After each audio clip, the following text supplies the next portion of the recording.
Bom dia, pessoal. Bem-vindo a todos. Gostaria de agradecer aí a presença de vocês nessa Semana da Veterinária, que está sendo proporcionada aí pela DMC. É realmente gratificante ver como nós, profissionais aí veterinários, estamos investindo nas nossas carreiras, nos aprimorando, querendo agregar conhecimento para que a gente consiga ter mais efetividade, mais sucesso aí no nosso dia a dia, nas nossas clínicas, nos nossos hospitais, ou mesmo para aqueles que são aí autônomos e independentes, né? Mas o importante é que está todo mundo aqui reunido. Essa semana vai ser muito produtiva. Teremos vários professores falando para vocês aí aspectos diferentes dessa nova tecnologia aí que é o laser sendo aplicado na medicina veterinária. Ok? Espero que todos aproveitem bastante. E antes de eu começar a falar aqui do meu tema, eu gostaria de me apresentar. Então, eu sou Mariane, eu sou médica veterinária, fiz toda a minha carreira aí baseada no marketing de grandes corporações, indústrias de pet food, indústrias farmacêuticas, indústrias de varejo, né, no segmento de varejo também. E até que um dia eu topei com esse laser maravilhoso, acabei me interessando demais por ele, porque eu experimentei os resultados do laser em mim, e aí me apaixonei por ele, resolvi fazer uma especialização em biotecnologia, e desde então estou me aprofundando, e assim como vocês, buscando novos conhecimentos, em diferentes fontes aí para me aperfeiçoar e me aprofundar ainda mais aí nessa questão do laser, né? Eu tenho algumas certificações nacionais, algumas certificações internacionais de laser, e hoje eu vim aqui trazer para vocês um pouquinho desse conhecimento. Como eu vou ser a primeira professora a falar nessa semana, e vai ser uma semana bastante intensa, com bastante conteúdo, eu resolvi fazer para vocês uma palestra com um pouco mais de conhecimentos básicos sobre os princípios do laser e sobre os princípios da fotobiomodulação, para que vocês, a partir dessa primeira palestra, consigam daí adquirir, ter mais percepção, mais conhecimento e se aprofundar mais nas próximas palestras, ok? Bom, vou contar um pouquinho para vocês hoje, então, um pouquinho dos fundamentos do laser. A gente vai rever alguns conceitos de ótica que são importantes e que vocês vão ouvir falar desses conceitos ao longo aí dessas próximas palestras que vocês vão ter. Depois eu vou me aprofundar um pouquinho mais em fotobiomodulação e depois vamos para a prática, né? Verificar como que a fotobiomodulação pode ser aplicada na medicina veterinária, como que a gente pode agregar valor aos nossos serviços e, por fim, claro, não poderia deixar de ter os cuidados e as contraindicações da aplicação do laser aí nos nossos pacientes, ok? Vamos começar? Então, para falar um pouquinho dos fundamentos do laser, eu trouxe esses conceitos aí que a gente vai usar, que são conceitos bem importantes, dentro de uma linha de tempo bem rápida, ok? Bom, a ótica começou a ser estudada lá no século V a.C. por Pitágoras. E ele acreditava que a luz era emitida pelos nossos olhos, né? Afinal de contas, quando a gente fecha os olhos, a gente não enxerga nada, né? Depois, no século X, veio Alhazen, que é considerado até hoje como o pai da ótica. E ele trouxe muitas inovações no estudo da ótica. E uma que a gente vai usar bastante aqui é a questão da decomposição da luz branca. A gente estudou lá no nosso passado, na escola, que a luz branca é composta por diferentes ondas, diferentes cores, né? Que a gente ainda não tinha o conceito de onda, né? E a gente hoje sabe que cada uma dessas cores possui um comprimento de onda diferente, certo? No século XVIII, tivemos Maxwell aí, que trouxe um conceito bastante importante para a evolução aí do estudo da ótica, de que a luz é composta por duas ondas, uma onda elétrica, uma onda magnética. Então, nós falamos que a luz é uma onda eletromagnética, e essas duas ondas são perpendiculares entre si. Lembra disso? Depois veio Einstein, né? Todo mundo conhece o Einstein pela teoria da relatividade, mas pouca gente sabe que o Einstein, na verdade, ganhou o Prêmio Nobel da Física pela contribuição que ele trouxe dos estudos da ótica, certo? Ele trouxe dois conceitos importantes. É muito legal, a gente tem aí acesso aos estudos dele, as cartas que ele escrevia para outros cientistas, falando de como essa questão da radiação era importante, era intrigante, né? E realmente ele conseguiu trazer para a gente que a luz se comporta, ora, como onda, e ora como um corpo.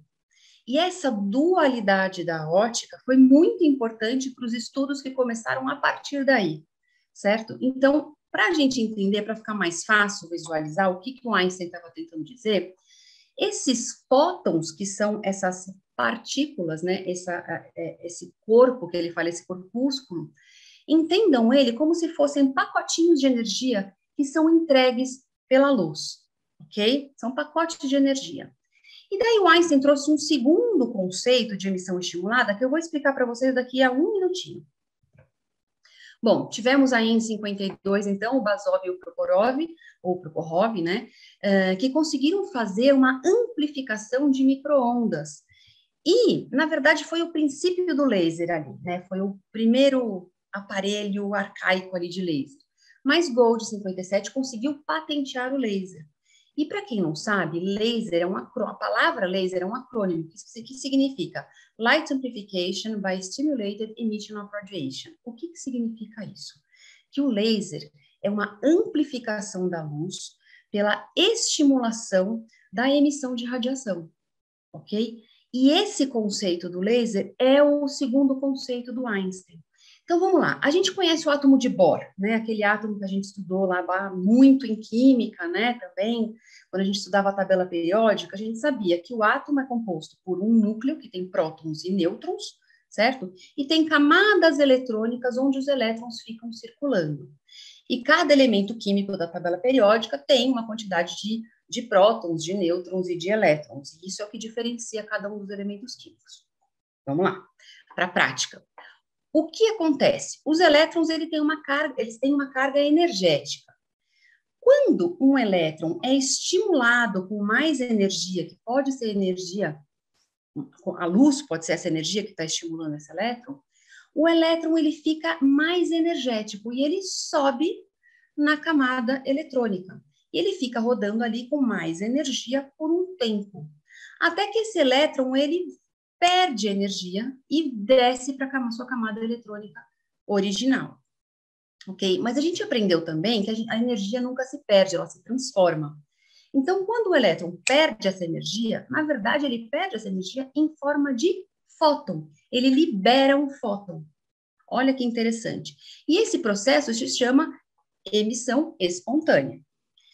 Daí, o Einstein descobriu que quando você estimula esse elétron, ele sobe de camada, e no momento em que ele está descendo de camada, ele é estimulado novamente, esse segundo elétron, né, que o elétron que o átomo libera, esse segundo fóton, ele segue a mesma direção, o mesmo sentido, tem o mesmo comprimento de onda do elétron que está estimulando ele.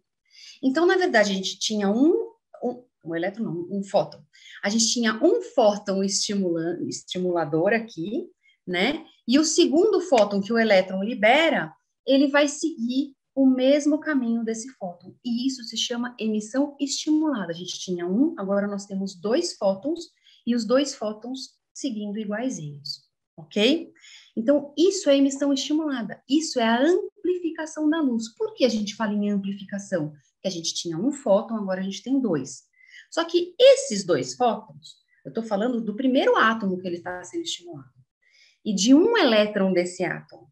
Isso vai causar uma reação em cadeia, porque esses dois fótons vão estimular outros dois elétrons, que vão estimular outros dois elétrons, e aí vai virando uma progressão geométrica, e assim a gente tem, de fato, uma amplificação da luz com aumento da quantidade de fótons que estão sendo liberados ali em contato com aquela matéria ali que tem aqueles átomos. Ok?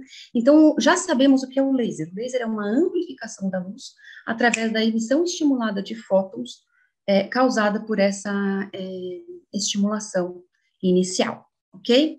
Bom, e hoje, só para finalizar a nossa linha do tempo, nós temos diversas aplicações do laser. Nós temos laser em muitos equipamentos, de um scanner de código de barra no supermercado até o laser que é utilizado para cortar peças do nosso carro, lasers que são utilizados na medicina para fazer cirurgia, laser que são pinças óticas, lasers que vão atuar lá no DNA das células, na indústria bélica, nós estamos vendo aí, com essa guerra, infelizmente, né? Mas, enfim, hoje nós temos o laser sendo utilizado aí amplamente em diversos segmentos. E a gente vai falar um pouquinho, então, de como o laser vai ser utilizado aqui na medicina veterinária. Mas antes, gente, só para resumir, uma pergunta que muita gente me faz, mas o laser é muito novo na medicina. Não, na verdade o laser começou a ser utilizado na medicina lá em 1960, tá? E daí por diante, muitos trabalhos científicos estão sendo publicados sobre essa interação do laser com os tecidos orgânicos, tá? E aí eu trouxe para vocês um gráficozinho de uma base científica, de uma base que eu uso de artigos científicos, que se chama PubMed, é uma das bases que eu pesquiso bastante, e para vocês terem uma ideia, aqui a quantidade de trabalhos publicados, em 2021, 5.230 trabalhos foram publicados só com o tema fotobiomodulação, tá? É bastante coisa. Trabalhos do mundo inteiro, produzidos por cientistas do mundo todo. E aí, o que aconteceu de interessante? Criou-se uma associação mundial, a WALT, World Association of Laser Therapy, e a WALT, ela acaba compilando esses estudos científicos, todos esses trabalhos, os resultados, e a WALT publica protocolos para a utilização do laser. Então, é muito legal, porque a gente aqui tem uma base que a gente pode ir lá dar um copy-paste num protocolo para poder utilizar em um dos nossos pacientes. Em vez de a gente ficar criando protocolos, a gente já vai lá e busca protocolos que já estão cientificamente comprovados, ok? Então, não, o laser não é tão novo assim, sim, é uma ciência nova, aí basicamente começou no começo do século XX, aí, principalmente com as contribuições de Einstein, né, a partir de 1913, mas na medicina ela já está sendo utilizada desde 1960 com grande assertividade devido a todas essas pesquisas que são publicadas, ok? Vamos lá. Outro conceito importante. Estudamos, então, que a onda eletromagnética, ela pode ser curtinha, né, ali nos raios gama, aqui. Então, entre uma onda e outra, entre um pico e outro, a gente tem uma distância muito pequena. Esse é o comprimento da onda. E a partir daqui, a onda, cada vez mais, ela vai aumentando o seu comprimento e diminuindo a frequência de ondinhas que ela tem, certo? Então, comprimento e frequência são inversas, né? E as ondas, elas vão lá desde os raios gama até as ondas de rádio e TV, passando pelos raios X, os raios ultravioleta, o espectro de luz visível, né, que vai aí de mais ou menos 350 ou 380 nanômetros até 750 nanômetros. Temos a luz infravermelha e, por fim, as ondas de rádio e TV. O que é legal a gente saber disso daqui? Temos o espectro de luz visível, certo? Que é aquela luz, os raios que a gente consegue, as ondas que a gente consegue enxergar, né? E aqui são ondas que não trazem prejuízos à nossa saúde, e aqui, entretanto, quanto maior essa frequência, maior a energia, mais prejuízos à saúde a gente tem, certo? Que mais que é um outro conceito interessante da gente saber aqui que eu trouxe para vocês?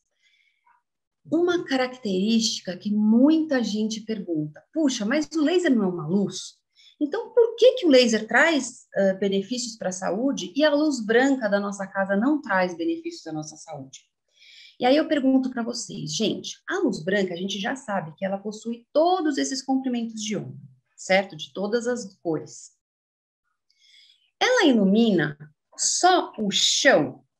Não. A luz branca, ela ilumina o chão, ela ilumina o teto, ela ilumina a parede da direita, a parede da esquerda, a diagonal para o fundo, a diagonal para frente. Ou seja, a luz branca, ela emite a luz em todos esses espectros, todas essas cores, em todas as direções. Então, ela é muito confusa, vamos dizer assim, certo? E a gente sabe que uma das características da luz, das ondas, na verdade, é que as ondas sofrem interferência. Imagina que você pega uma bolinha, joga no meio de uma piscina e você quer que a bolinha chegue na margem do outro lado, margem oposta. Você bota a mão na água e começa a jogar a água em direção à bolinha. Essa água vai criando ondas e vai levando a bolinha para lá. Mas imagina que você tem aquela amiga muito legal, aquele amigo palhaço que fica aqui do seu lado e começa a jogar a água em outra direção, da direita para a esquerda, por exemplo. O que vai acontecer com a bolinha? Ela vai chegar reto lá na outra massa? Não, ela vai chegar um pouquinho mais para lá. Por quê? Porque as ondas que eu estou emitindo aqui vão sofrer interferências das ondas desse meu amigo da onça e vão fazer com que a bolinha chegue na diagonal. Então, as ondas sofrem interferência. Imagina na luz branca, todas as ondas sofrendo interferência uma da outra. E o que acontece com o laser? O laser tem 3 propriedades que são bastante importantes e que fazem com que ele, de fato, tenha essa interação com os tecidos. A primeira propriedade é que ela é monocromática, só tem uma cor, ou seja, só tem um comprimento de onda. No laser, a segunda característica importante é que as ondas são colimadas, ou seja, todas elas possuem a mesma direção. Com isso, se a gente aponta um laser ali para a parede, o raio do laser ali vai ser pouco variável de acordo com a distância que eu tenho da parede. Se eu faço isso com uma lanterna, quanto mais perto eu estou da parede, menor o raio. Quanto mais longe eu estou da parede, maior o raio, porque tem mais dispersão, certo? No laser, não, a gente tem pouca dispersão, ou seja, a gente tem pouca perda da intensidade dessa luz, ok? E a última característica importante do laser é que o laser possui os feixes coerentes. O que isso quer dizer? Que todas as ondas estão alinhadas em picos e vales, ou seja, ela possui mais foco ainda, ela possui mais precisão, ela possui menos dispersão, ok? E menos interferência, obviamente, tá bom?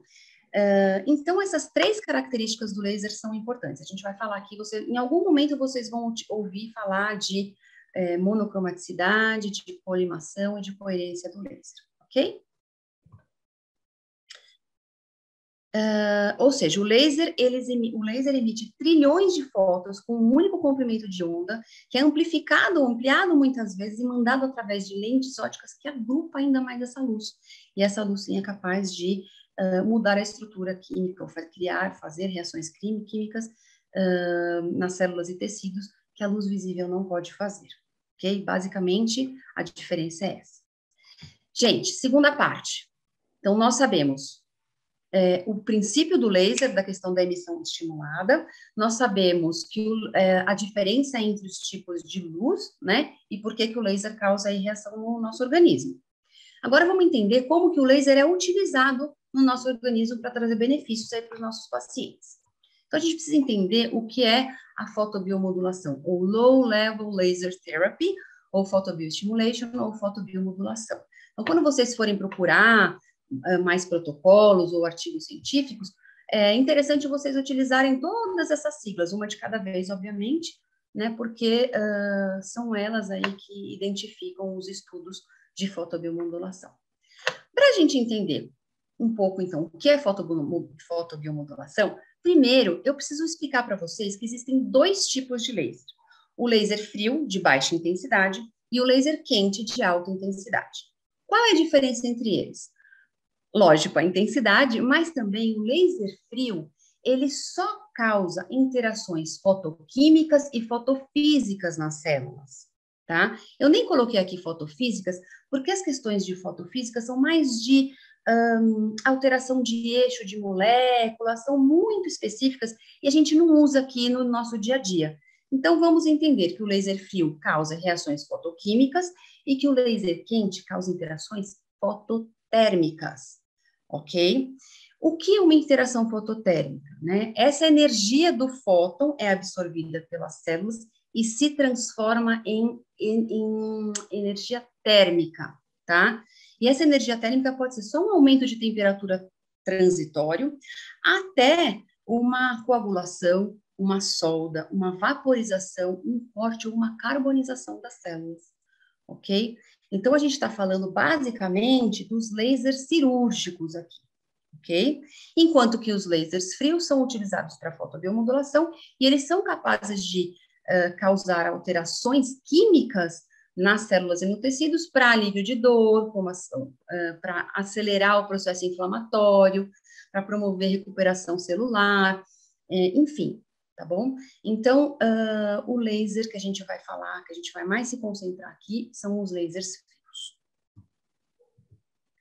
Certo? E quais as vantagens, então, da utilização desse laser frio? Gente, ele não é tóxico, não é invasivo, é super fácil a aplicação, quase não tem efeitos colaterais e, principalmente, que é importante eu ressaltar aqui para vocês, não possui propriedades carcinogênicas. Essa é uma pergunta que muitos tutores fazem para mim, mas não vai causar um câncer? Se tem tanta energia assim, não vai causar o câncer? Não, não vai causar um câncer, ok? Vamos lá. Outra informação que eu preciso passar para vocês a respeito da classificação dos lasers, né? A gente, então, a gente entendeu ali no último slide a questão do laser quente, do laser frio, baixa intensidade, alta intensidade, mas existe uma segunda classificação que é muito importante vocês conhecerem na hora de comprar o aparelho de vocês, tá? A gente viu num slide lá anterior, do espectro da luz visível, que a luz visível vai de 380 a 740 nanômetros.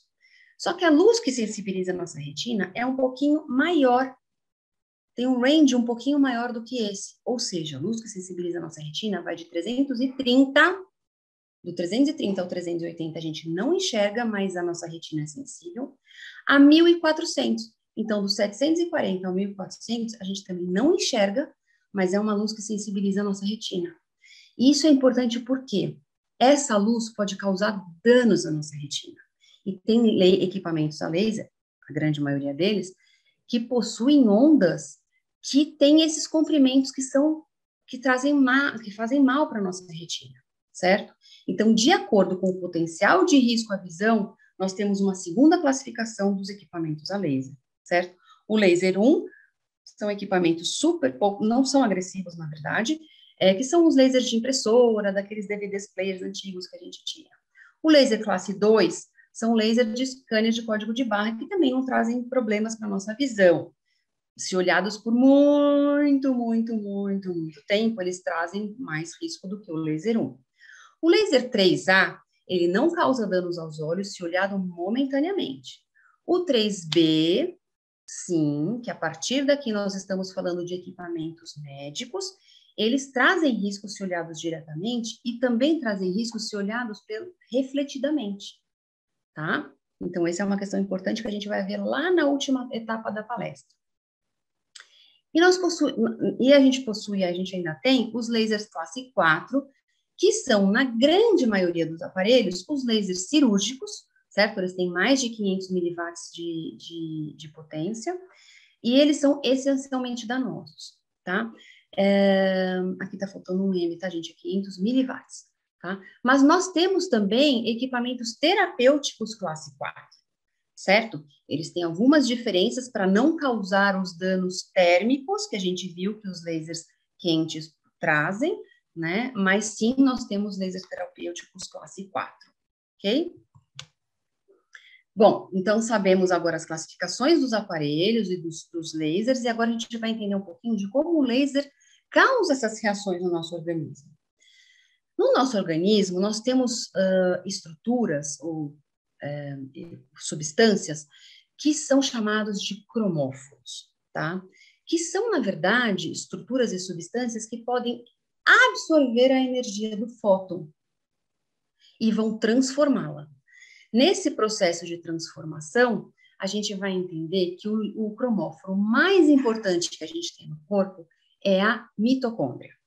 A mitocôndria, a gente aprendeu lá em citologia, que ela possui essa membrana interna, aqui, e dentro dessa membrana interna, ela é composta por os citocromos, esse complexo todo aqui que existe, e tem uma estrutura chamada citocromo C.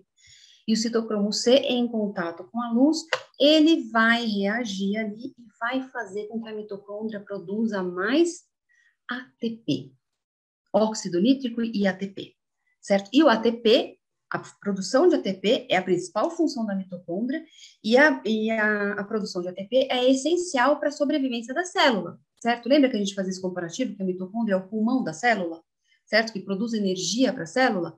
Pois então, uma célula muito energizada, ela vai funcionar, vai trabalhar devagarzinho, vai cometer erros, ou ela vai trabalhar assertivamente com muita produtividade, né? Como a gente no trabalho. Se a gente chega no nosso trabalho um dia que a gente está cansada, a gente teve uma noite horrorosa de sono, a gente chega lá depois do almoço, a gente está com o olho ardendo de sono, a gente está produzindo muito, a gente está muito concentrado, a gente está se esforçando para ser o mais assertivo possível, claro que sim, mas a gente está pensando mais devagar, a gente está trabalhando mais devagar.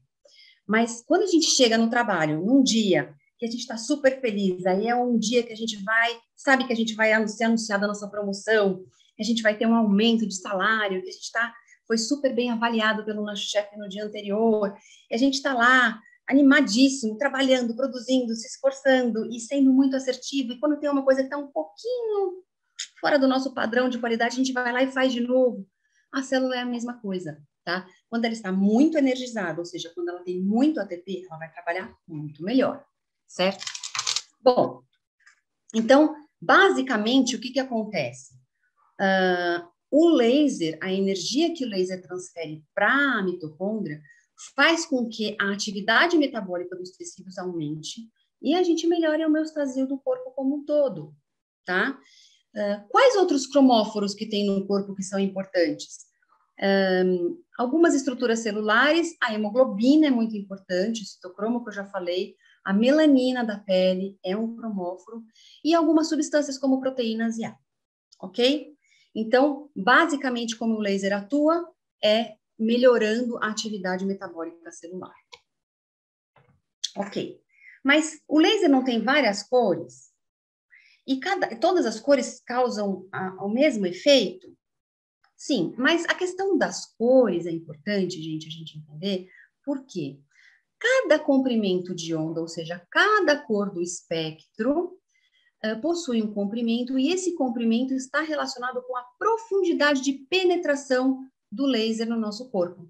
Ou seja, a luz azul, que possui lá seus 450 nanômetros, ela penetra no máximo 1 centímetro aí na nossa pele. Então, o laser azul, o verde, o âmbar, que é o amarelo, são muito utilizados principalmente pelo pessoal da dermato, né? Aí na reparação tecidual, vocês vão ter uma aula específica sobre reparação tecidual, então não vou entrar muito nesse detalhe, ok? A partir do laser vermelho e o laser infravermelho, a gente já consegue ter uma penetração muito mais profunda, ok? E aí a gente utiliza esses comprimentos de onda, principalmente para atingir estruturas mais profundas, como musculatura, articulações, cartilagem das articulações, enfim, ok? Vamos lá. Próximo conceito que a gente precisa entender são os parâmetros dosimétricos. Isso aqui, gente, vocês vão poder se aprofundar aí com os próximos professores, porque é bastante complexo, tá? A gente utiliza como parâmetros dosimétricos o comprimento de onda, como a gente já falou agora, para entender a profundidade que esse feixe vai penetrar no nosso corpo. A potência, que é a potência do equipamento, que a gente medida em watts, e os nossos equipamentos, na verdade, possuem miliwatts, ok? E aí você me pergunta, mas aquele laserzinho que eu compro no pet shop para brincar com o gato, ele tem uma atuação terapêutica, então? Olha, se você ficar, exagerando aqui um pouquinho, 3 dias com o laser mirando lá no ponto que você quer ter essa estimulação, sim, você vai ter um estímulo terapêutico, tá? Mas você precisa ter muito tempo de aplicação desse laser para poder conseguir depositar ali a quantidade de energia suficiente para causar um efeito, uma reação biológica, tá? Então, é importante, quando vocês forem comprar o equipamento de vocês entenderem a potência, tá? Para não comprarem equipamentos aí com menos de 100 miliwatts, tá? Que os 100, 110 miliwatts são praticamente todos os equipamentos que a gente tem hoje no mercado que são efetivos. Temos um outro conceito de densidade de potência, certo? Que é a quantidade a área de luz que está sendo ali energizada pelo equipamento, tá? Esse a gente usa, mas não é um conceito assim tão importante. A gente utiliza mesmo os joules, né? Que é quanto trabalho os fótons são capazes de realizar naquele tecido. Então, a maioria dos equipamentos hoje já vem parametrizados em joule para a gente. Mas eu não posso deixar de ressaltar a questão da densidade de energia, que é joules por centímetro quadrado. Por quê? Esse parâmetro dosimétrico é o parâmetro mais utilizado lá fora, principalmente nos trabalhos americanos, tá? Ele é um parâmetro muito importante, porque, na verdade, a fotobiomodulação é a transferência da quantidade de energia requerida pelas células. Portanto, se eu tenho uma quantidade de células ali que estão requerendo, eu tenho uma quantidade de energia por área que está sendo trabalhada, certo? Então, lá fora, só para vocês saberem, esse é o parâmetro mais utilizado, a gente tem que fazer uma continha simples para poder copiar esses protocolos que são aí em joules por centímetro quadrado, ok? Outra questão importante, quando vocês estiverem lendo artigos científicos, vocês entenderem a questão de todos esses parâmetros dosimétricos, porque eventualmente tem alguns trabalhos, alguns não, tem muitos trabalhos que também falam que o laser não tem efeito, mas aquele comprimento de onda, naquela potência, com aquela energia, com aquela densidade, não, de repente não foi efetivo. Mas se você procurar bem, talvez tenha um outro trabalho com um outro comprimento de onda, uma outra potência, uma outra energia, que foi super efetivo. Então, comparar maçã com maçã, banana com banana, ok? Quando a gente estiver avaliando artigos científicos, ok? E, gente, talvez o conceito mais simples e mais importante que a gente tem que trazer aqui para vocês é essa da questão da resposta biológica versus dosimetria. Por quê? Tem muitos protocolos que estão prontos, você vai lá e vai criar e vai pegar e vai aplicar no seu paciente. Mas, eventualmente, chega uma questão ali, uma doença, que você nunca viu protocolo para aquilo. E, de repente, não tem nem no aplicativo. A gente, quando compra os aparelhos, a gente tem acesso a um aplicativo que tem vários protocolos ali, muito fácil, na palma da nossa mão, certo? Mas, eventualmente, não tem uma doença ali, protocolo para aquela doença. O que você vai fazer? Você vai ter que criar um protocolo para o seu paciente, certo? E, para você criar esse protocolo, é importante que você tenha em mente este gráfico. O que este gráfico nos diz? Ele compara a resposta biológica com a intensidade da estimulação. Ou seja, quando você tem uma estimulação com pouca intensidade, você não é capaz de criar uma resposta biológica. Ela está neutra, certo? É como se fosse o laser de brincar com o gato, tá? Mas a partir do momento em que você consegue colocar uma intensidade um pouco maior, você começa a ter uma resposta biológica positiva. Ou seja, você começa aqui ter uma estimulação da resposta biológica. Num certo momento, ela entra em equilíbrio e depois ela começa a cair. Por quê? Então, você está estimulando uma resposta biológica. Quando você continua aumentando a quantidade de energia, você modula essa resposta biológica novamente. E quando você continua estimulando e dando mais energia, mais intensidade, você inibe a resposta biológica. Então, vamos lembrar desses três conceitos? Baixa energia estimula, média energia modula e alta energia inibe. Então, pergunta rápida. Se eu tiver um animal que está precisando fazer uma reparação tecidual, ele tem uma lesão de pele, foi atropelado, tá? E teve uma escoriação profunda, você está vendo ali visualizando estruturas, veias, você está visualizando musculatura, você está visualizando até um nervinho ali, tá? Foi profundo. O que você vai fazer? Você vai estimular a reparação tecidual. Então, você vai dar uma dose baixa de laser, aplicar uma dose baixa. Se você tem um animalzinho que vai fazer uma cirurgia, e você quer preparar esse animal para a cirurgia, né? Um animal que veio aí de uma subnutrição, ele está bem agora clinicamente, mas você quer dar um bump a mais, um pump a mais nele, uma estimulada nele, você vai fazer um laser sistêmico com média energia, você vai modular a homeostase desse animal. E se você tiver um animal que está, por exemplo, com muita dor, tá? Com um processo degenerativo na coluna, está tendo muita dor lombar, e você quer fazer um tratamento analgésico para esse animal. Você quer inibir a dor, então você vai dar muita energia, ok? Então, esse conceito é importante para a gente conseguir criar os nossos protocolos. Vamos lá agora, gente, vamos para a prática. Então, a gente sabe o que é o laser, a gente sabe quais são os tipos de aparelho de laser, a gente sabe quais são os parâmetros dosimétricos, A gente tem essa ideia de comprimento de onda, de profundidade de tecido, e a gente sabe também dessa questão da resposta fisiológica aí dos animais à luz, baixa energia, média energia, alta energia. Então, agora vamos para a prática e vamos ver de fato como o laser pode ser aplicado na medicina veterinária. Bom, a fotobiomodulação, falando especificamente de laser frio, né? Ela pode ser utilizada para manejo de dor, então, para analgesia, para acelerar o processo inflamatório, para fazer reparação tecidual, seja ele qual for, inclusive tecido ósseo, tecido nervoso, tecido cartilaginoso, tá? Ele também melhora as funções nervosas, faz imunorregulação. Então, para esses 5 pilares, quaisquer que sejam as patologias ou as condições que o animal estejam apresentando, que envolvam uma desses 5 pontos, você pode aplicar o laser, ok? E o laser, ele pode ser aplicado de maneira pontual, certo? Com um aparelhinho, qual aparelhinho que você tiver, né? Ou ele pode ser utilizado de maneira sistêmica. E aí, a gente está falando de melhorar o metabolismo de um modo geral.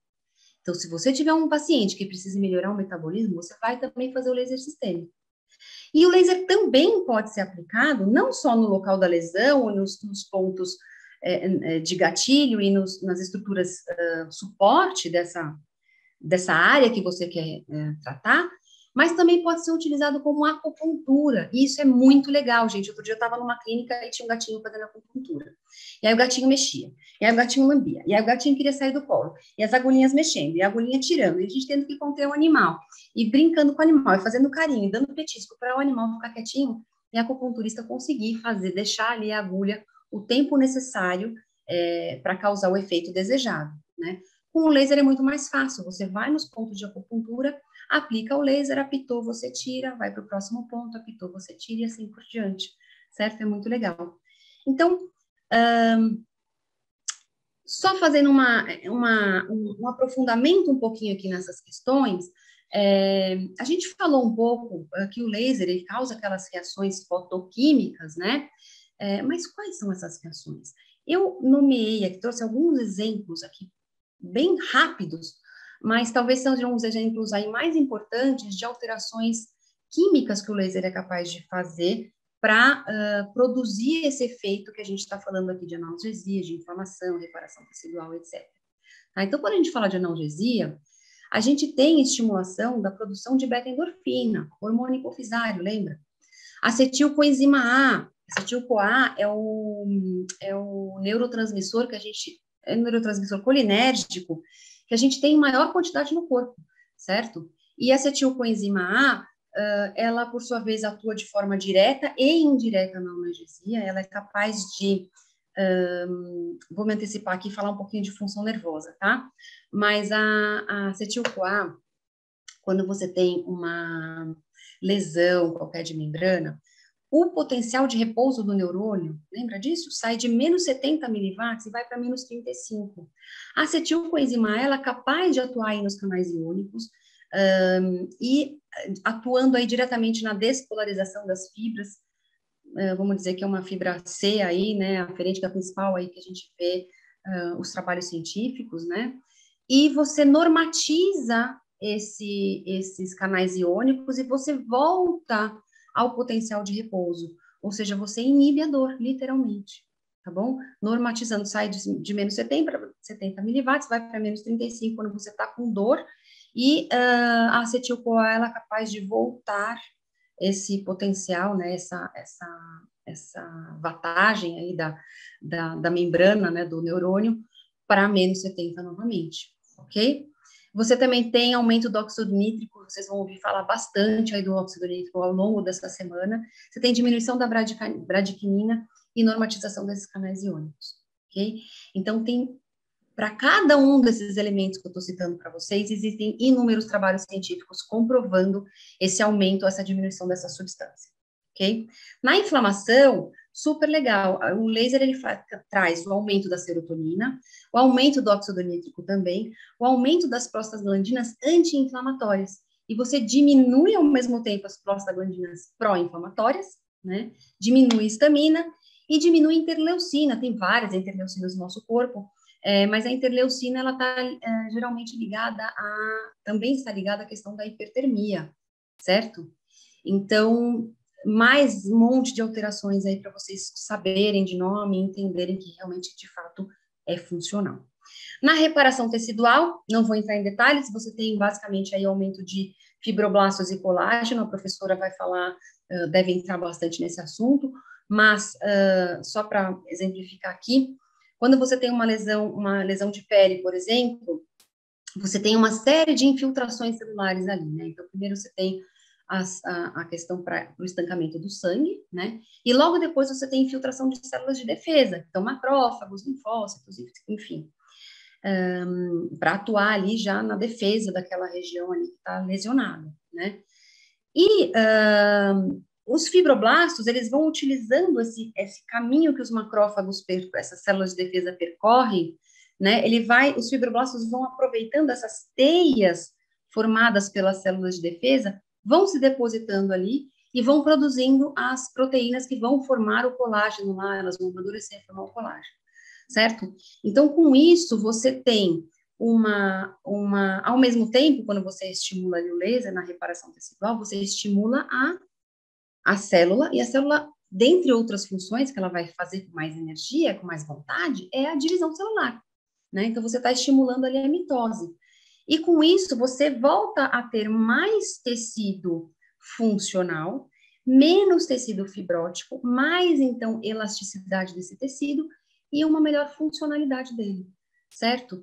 Então, a reparação tecidual talvez aí seja uma das questões, uma das áreas de maior utilização do laser hoje na medicina veterinária, tanto na reparação tecidual, quanto na questão de reabilitação ortopédica, né? E também a questão da odonto, né? Hoje a gente tem bastante laser aí na odonto. Não estou falando de laser cirúrgico, estou falando sim de laser terapêutico, ok? Nas funções nervosas, bom, a gente já falou um pouquinho, então, de bomba de sódio e potássio, despolarização e repolarização das fibras, normatização dos canais iônicos, e também o laser é importante na reparação nervosa periférica, tá? Então, quando a gente tem esse tipo de lesão e a gente faz o laser sim é capaz de estimular a reparação nervosa, ok? Já falamos também um pouquinho de imunorregulação, na questão do aumento da infiltração dessas células de defesa, né, na aceleração aí dos processos inflamatórios, por exemplo, né? E quando a gente fala de metabolismo, da gente aplicar o laser sistêmico para melhorar o metabolismo de um modo geral, a gente está falando de técnica ILIB. Vou falar um pouquinho mais para frente dessa técnica, né? E a acupuntura, já falei a questão da praticidade de não ter agulhas e você conseguir estimular os pontos certinhos ali, tá bom? Gente, vou entrar então agora para elencar aqui para vocês algumas doenças de alguns sistemas que a gente pode utilizar o laser e que talvez muitos de vocês não conheçam, tá? Eu andei conversando aí com 5 dos talvez top 15 hospitais veterinários de São Paulo e é impressionante como o laser é subutilizado. E muitas vezes, até os diretores clínicos com quem eu falei, respondiam para mim, eu tenho laser para fazer reabilitação ortopédica. Ou, eu tenho laser, sim, mas era um estagiário ou um recém-formado, acho que no caso era um recém-formado, que está começando a praticar o laser, e ele era até intensivista, ficava só na minha UTI, e agora ele está começando a fazer o laser, mas em reparação tecidual. Quais outras aplicações tem o laser? Gente, eu estou falando de grandes hospitais. Eu tenho aí talvez uma das maiores redes de hospitais veterinários que ainda não tem nenhum profissional capacitado trabalhando com laser dentro do hospital, dentro do centro cirúrgico, na clínica, né? Eu entendo que o laser na veterinária, ele vai ser mais ou menos como é um posto de enfermagem no hospital, né? Então, você sabe quando você está lá passando mal, você chega no pronto-socorro, o médico fala, vai para a sala de enfermagem ou para a sala de medicação, que a enfermeira vai te dar um sorinho, ou vai te dar um antiemético, vai fazer uma inalação em você, enfim, alguma coisa. Eu entendo que o laser deveria funcionar nos hospitais veterinários mais ou menos dessa forma, tá? Então, chegou um animal lá com trauma, chegou um animal com processo inflamatório, Chegou um animal com uma doença que você sabe claramente que possui, já tem protocolos ali para tratamento daquela doença, você fala, olha, para o tutor, vamos fazer o seguinte, o seu animal ele tem isso, né, o diagnóstico dele é esse, o prognóstico dele é esse, o tratamento a gente pode fazer de várias formas. Uma das formas é fazer só com alopatia, o tratamento tópico, ou endovenoso, intramuscular, enfim, e outra maneira é a gente trazer o laser para o tratamento. O laser, veja bem, não vai ter uma sobrecarga no fígado do seu animal, porque ele não é uma medicação, não vai trazer uma sobrecarga renal de repente, não vai ter nenhum tipo de interação, você vai estar usando menos drogas, é um processo muito rápido, muito fácil, né? Só exige um pouquinho de paciência para você voltar aqui e a gente fazer a aplicação, ou eu ir na sua casa e a gente fazer a aplicação, tá? Então, você já faz ali, já explica para o tutor, e já fala, olha, eu já vou fazer a primeira aplicação aqui na clínica, só um minutinho que eu vou preparar o equipamento. E já faz a aplicação ali naquele momento, né? Então, é um mundo de oportunidades que a gente ainda não está explorando nos nossos consultórios, nas nossas clínicas, ou nas nossas visitas domiciliares, né? E que a gente está ao alcance da nossa mão, gente. Está muito fácil para a gente utilizar. Está muito fácil a gente trazer o benefício para os nossos pacientes e agregar valor para o nosso faturamento, certo? Vamos lá. Dentro do sistema tegumentar, então, de lesões de pele, né? Aonde nós podemos utilizar o laser? Lesões cutâneas, quaisquer tipos, infeccionadas ou não. Inclusive, lesões infectadas por patógenos resistentes aí à metaciclina, tá? Que está ficando cada vez mais comum, certo? Podemos usar em abscessos, foliculites, piodermite, higroma, gente. Higroma é comum ou não é? Né? Eventualmente, quando o higroma estiver muito grande, vamos fazer a drenagem, mas depois já vamos aplicar o laser. O restinho de líquido que ficou ali, a gente vai estimular a drenagem, porque a gente vai utilizar não só na região do higroma, mas ao longo do sistema linfático até o próximo grande linfonodo que a gente tiver, certo? E a gente já vai tratar a dor ali naquele momento também, enfim, tá? Incisões pós-cirúrgicas, gente. Quem é que não faz cirurgia aí dentro de uma clínica grande, de um hospital? Né? A gente sabe que o fluxo de cirurgia é talvez um dos grandes mantenedores dos nossos hospitais, financeiramente falando, né? Então, temos aí um fluxo que a gente pode utilizar em todo o processo cirúrgico. Mais para frente eu vou falar do transcirúrgico, né, do transoperatório, mas também no pós-cirúrgico, 100% dos casos, ok? Vou citar mais alguns aí que me chamem a atenção, porque tem muitos. Abscesso e fístula de glandular anal, tá? Que é uma questão delicada, uma questão chata, e a gente tem uma aceleração desse processo bastante importante. Otohematoma é qualquer tipo de hematoma de cauda, bastante interessante. Gente, otite externa. Eu quero realmente fazer um parênteses para vocês para otite externa. A gente sabe realmente da frequência que a gente tem de casos de otite. Tem um trabalho maravilhoso de otite que eu não coloquei aqui nessa apresentação, porque é um trabalho, não ia dar tempo, a gente já está com uma apresentação bastante longa, mas é um trabalho que utilizou 5 parâmetros diferentes para testar a eficácia do laser versus alopatia, tá? Antibiótico oral. E foi incrível o resultado, tá? O laser teve mais efetividade do que o antibiótico, considerando esses 5 parâmetros somados. Eu não lembro exatamente dos 5 parâmetros, mas eu sei que teve o score de prurido, teve um score de dor e teve a questão de quantidade de bactérias presentes ali, né, de colônias.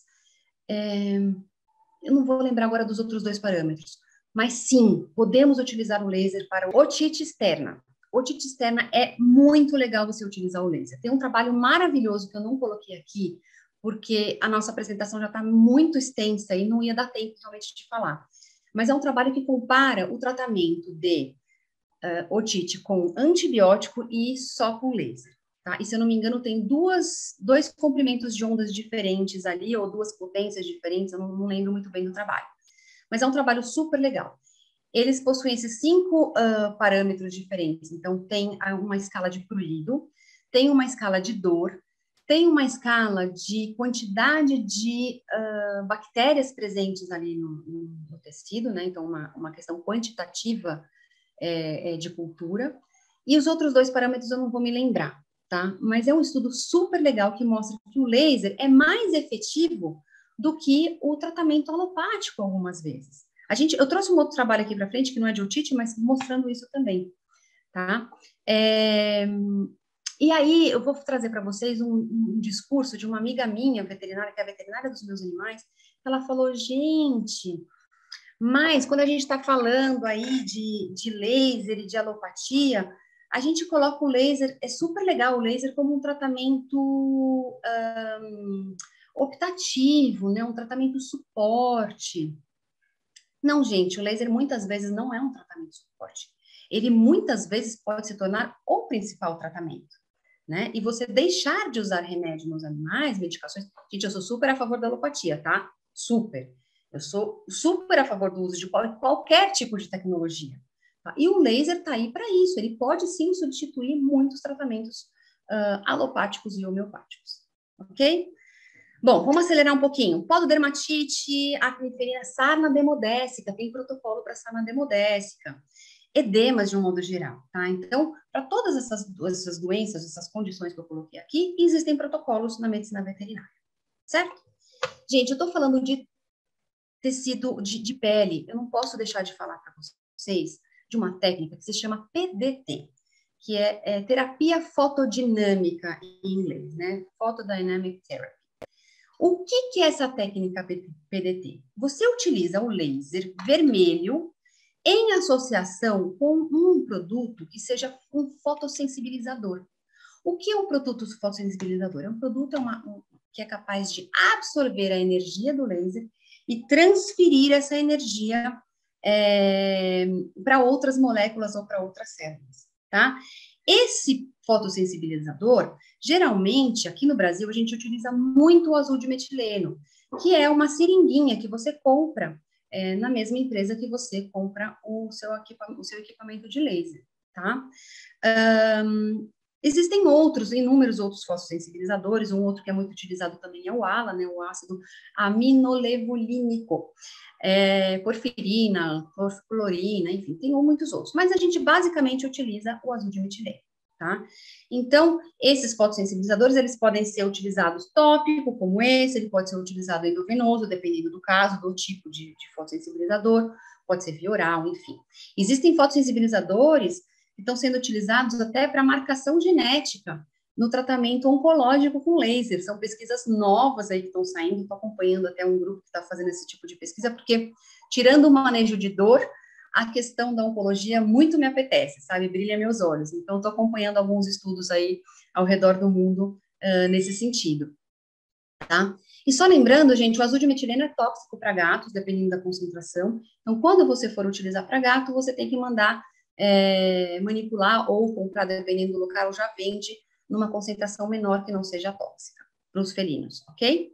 Então, como que funciona? Na verdade, você pega aquela lesão de pele, você limpa ela, né? Você vê que ela está contaminada, que tem um filme ali, um biofilme, que é deposição ali de bactérias. Você faz a tricotomia, faz a higienização dessa área bastante bem feita, e você vai pegar esse azul de metileno e vai aplicar ali sobre aquela região. O azul de metileno, ele vem ou líquido ou em gel. Se você quiser que ele penetre bem nas dobras e nas fissuras ali, você usa o líquido. Se você não quiser que ele escorra, você usa o gel. Aplica bastante, deixa o azul de metileno ali agir por 5 minutos, pega a luz vermelha do seu equipamento e aplica sobre a lesão. E aí você vai ter a transferência dessa energia do laser para a parede das bactérias e dos fungos dos micro-organismos de um modo geral que estão ali presentes. E o que acontece? Essa energia que vai sendo desprendida em grande quantidade por aquele fotossensibilizador vai causar reações químicas ali naquela região, inclusive produzindo muitas substâncias. Uma das substâncias que são produzidas ali é o peróxido de hidrogênio, né? Ou seja, água oxigenada, né? E está ali direto em contato com o micro-organismo que está dentro daquela fissurinha, porque o líquido penetrou até ali e atuou ali diretamente. E sendo energizado ali com muita energia, né? Com muita carga, a parede desses micro-organismos vão sofrer alterações, esses micro-organismos vão morrer, tá? Muitas vezes as alterações chegam até o DNA desse micro-organismo, tá? Então, é muito legal você utilizar a técnica PDT para feridas infeccionadas, ok? Provavelmente a professora que vai falar sobre reparação tecidual, ela vai falar também sobre essa técnica, tá? Então, vou passar mais rápido por ela, tá? Ao mesmo tempo que o laser está matando esses micro-organismos com uma grande quantidade de energia, muito mais eficiente do que até algumas medicações, o laser também está estimulando a reparação do tecido, porque está estimulando a divisão celular ali da nossa pele, certo? Então, uma técnica bastante eficiente que eu gosto muito. Bom, e aí, para comprovar a eficácia dessa técnica PPT, eu trouxe aqui um estudo. Gente, esse estudo não é dessas fotos, tá? Desculpa, cachorro latindo, casa de veterinária é assim mesmo. Mas eu trouxe aqui para ilustrar um caso que é bastante frequente, bastante comum na medicina veterinária, que é a malacésia, tá? Esse estudo, na verdade, de PDT, ele foi feito in vivo, in vitro, tá? Não foi feito em animais, foi feito em laboratório.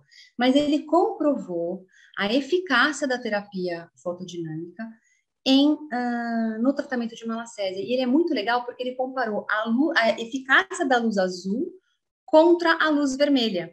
E acreditem, a luz azul teve mais eficiência do que a luz vermelha no tratamento da malacésia, tá bom? Então, para você que vai ter aí um equipamento, de repente, com luz azul, vale a pena também aplicar aí a luz azul nessa patologia. A luz vermelha super funcionou também, tá bom?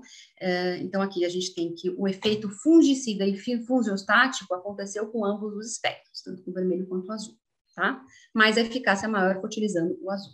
E detalhe, o fotossensibilizador utilizado aqui foi o ALA, tá? Não foi o azul de metileno, ok?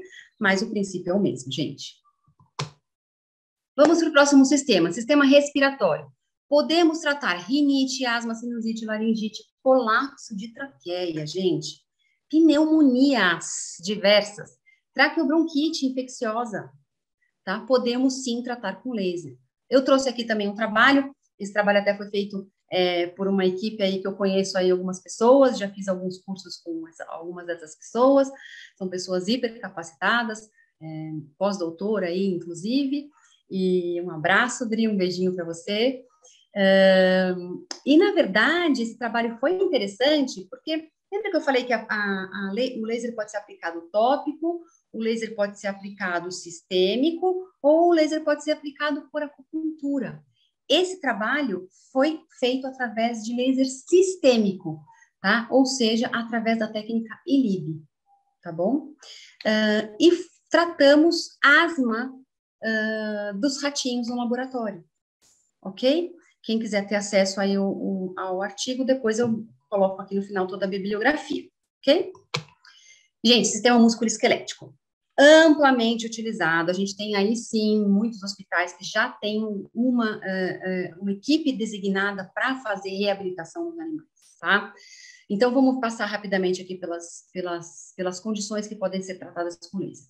Fraturas, torções, luxações, artrites, sejam osteoartrite, artrite reumatoide, artroses, importante, bursite, displasia coxofemoral, discopatia, pode ser disco espondilite ou disco espondilose. Gente, estamos tratando inflamações e degenerações, espondilite e espondilose, tá? Sim, podemos tratar degenerações também. Inclusive, estou fazendo um tratamento de uma paciente essa semana com disco espondilose, e lá, quando eu for falar de cuidados com laser, eu vou citar esse caso para vocês, bastante interessante.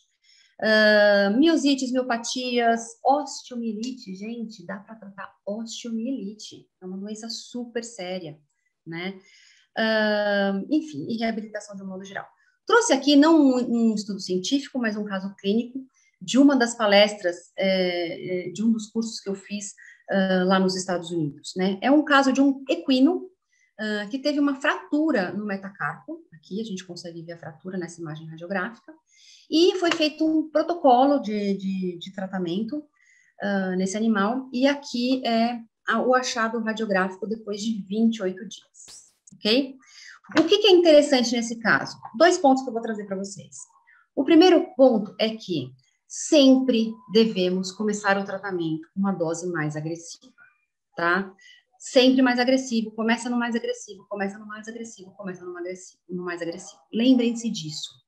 O laser, você pode e eventualmente você deve fazer alterações da dosagem de acordo com a evolução do caso. Você pode sim mudar o protocolo de acordo com a evolução, né? Então, por exemplo, nesse caso, o tratamento começou diário por 5 dias, depois passou para 3 vezes por semana, depois passou para 2 vezes por semana, depois passou para 1 vez por semana,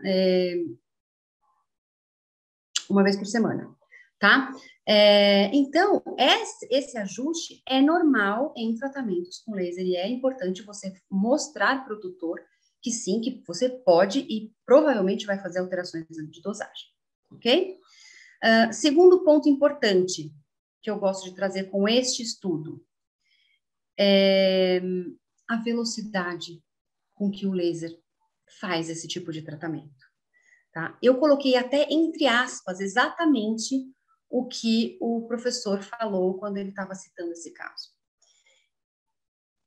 Antes de eu falar as aspas, é só importante mencionar para vocês que o profissional que tratou esse cavalo é um ortopedista, então ele tem especialização em ortopedia, ele fez residência em ortopedia, e ele trabalha dentro de um hospital exclusivo para equinos. Então, provavelmente, o que eu quero dizer com isso é que provavelmente esse profissional já teve inúmeras experiências de lesões de animais com essa idade e esse tipo de lesão, certo? Então, ele tem esse comparativo na cabeça dele, ele tem essa expertise para fazer esse comparativo. E, no entanto, ele falou o seguinte, em menos de 30 dias, houve uma melhora significativa do achado radiográfico da fratura. Este tipo de lesão normalmente leva 90 dias para estar nesse estágio. Ou seja, um tratamento que levaria 90 dias para estar nesse estágio, atingiu esse estágio em 30 dias de tratamento. O laser reduziu o tratamento para 1/3 do tempo. É muito significativo isso, gente. Muito, ok? Então, vamos sim utilizar o laser, não só para reparação de tecido ósseo, mas para reparação de outros tipos de tecido também, ok? A velocidade é essa, tá aqui comprovado, ok? Vamos lá, sistema nervoso. Gente, sistema nervoso, toda vez que vocês forem fazer um protocolo de tratamento nervoso, lembre-se que esse protocolo vai ser um pouquinho mais longo. Então, quando vocês forem fazer a precificação dos seus serviços, pensem em protocolos mais longos que podem ocorrer, tá? Sistema nervoso é um deles. Podemos utilizar o laser, então, em traumas, injúrias de nervos periféricos, que já falamos, disfunções cognitivas. Gente, disfunções cognitivas é tão importante, gente, principalmente nos velhinhos, né? Nos idosos. Vamos lá. Neoplasia, gente. A gente sabe que o laser estimula a divisão celular. Se a gente for aplicar o laser sobre qualquer tipo de neoplasia, seja ela maligna ou benigna, a gente vai ter o aumento de divisão celular daquele tumor, certo? Então, não é indicado o laser em aplicação de laser sobre tumores, tá? A não ser que você já tenha um animal aí no estágio terminal e que você queira fazer um manejo de dor e que você queira fazer um nervo sistêmico para um animal que ele já está debilitado, que fez químio e que realmente o oncologista autorizou você a fazer aquela aplicação de laser, ok? Nestes casos, sempre é o oncologista que é o chefe da turma. Qualquer outro veterinário que estiver tratando esse animal tem que ser submetido às ordens do oncologista, ok? Seja o clínico, seja o fisioterapeuta, seja o acupunturista, seja a pessoa que vai aplicar o laser, tá? Neuropatias diversas, degeneração neuromusculares, síndrome da hiperestesia felina. Gente, trouxe aqui para vocês um casinho de um gatinho, também um caso clínico, não é um estudo científico, tá? Mas só para também mostrar a velocidade e a importância da utilização do laser ali naquele momento na clínica mesmo, no momento da consulta, tá? Um gatinho que estava com uma doença vestibular, né, com a cabecinha viradinha, e foi tratado com apenas 6 sessões de laser. 2 semanas depois, ele já estava totalmente curado, teve alta, certo? Muito legal. Vamos lá. Próximo ponto, gente, dor e analgesia. eu já falei para vocês que realmente a questão do manejo de dor me interessa muito, é um assunto que eu fico, assim, energizada para tratar dele. Por quê? Gente, estamos falando aqui de dor, né? Então, estamos falando de sistema nervoso, a dor é uma reação do sistema nervoso. Deixa eu só desligar o celular, desculpa, vamos lá. E por que ela é tão importante? Eu tive a oportunidade de descobrir esses dias que alguns veterinários, apesar da gente estar em 2022, né, século 21, alguns colegas nossos ainda têm uma ideia, que era uma ideia que eu achei que já não existisse mais, que é uma coisa meio arcaica, né, de não dar analgésico para os animais aí depois de alguns pós-cirúrgicos, né? Porque é bom ele ter um pouquinho de dor para ficar mais quietinho, não estourar os pontos. Gente, esse conceito é um conceito tão antigo, né? É um conceito de quando a gente tinha aí, não tinha nem a profissão veterinária, era o técnico, né, que fazia ali, aquele cara que tinha o peão, que tinha mais contato, entendia um pouco mais de linguagem corporal dos bichos, entendia um pouco ali de anatomia, ia lá e fazia a cesárea da vaca com o bisturi no pasto, só contendo a vaca sem fazer nenhum tipo de analgesia, né? A gente via barbaridades como essa antigamente. E para mim é um pouco chocante ver que ainda hoje tem veterinários que são a favor de não dar nenhum tipo de analgésico para cirurgias médias, né? As cirurgias grandes, acho que eu não vejo, né, não consigo imaginar nenhum veterinário não dando analgésico para uma cirurgia de grande porte, tá? Mas para uma cirurgia pequena, muito pequena, talvez, sei lá, você fazer uma sutura, sei lá, fazer uma incisão muito pequenininha para fazer alguma biópsia, sei lá, alguma coisa muito pouco invasiva, você só fazer analgesia ali no momento com anestésico mesmo, antes da cirurgia, e depois não dar nenhum analgésico, até ok, né? Mas quando a gente está falando, por exemplo, de ovariosterectomia, tem alguns veterinários que não dão analgésicos para os animais. Imagina você tá naquele dia com aquela dorzinha de cabeça, não é nenhuma enxaqueca que você precisa ficar no quarto escuro, com tudo apagado, sem nenhum barulho. Não. Tô falando de uma dorzinha de cabeça, chata, que fica ali o dia inteiro. E você é uma pessoa como eu, que não gosta de tomar remédio.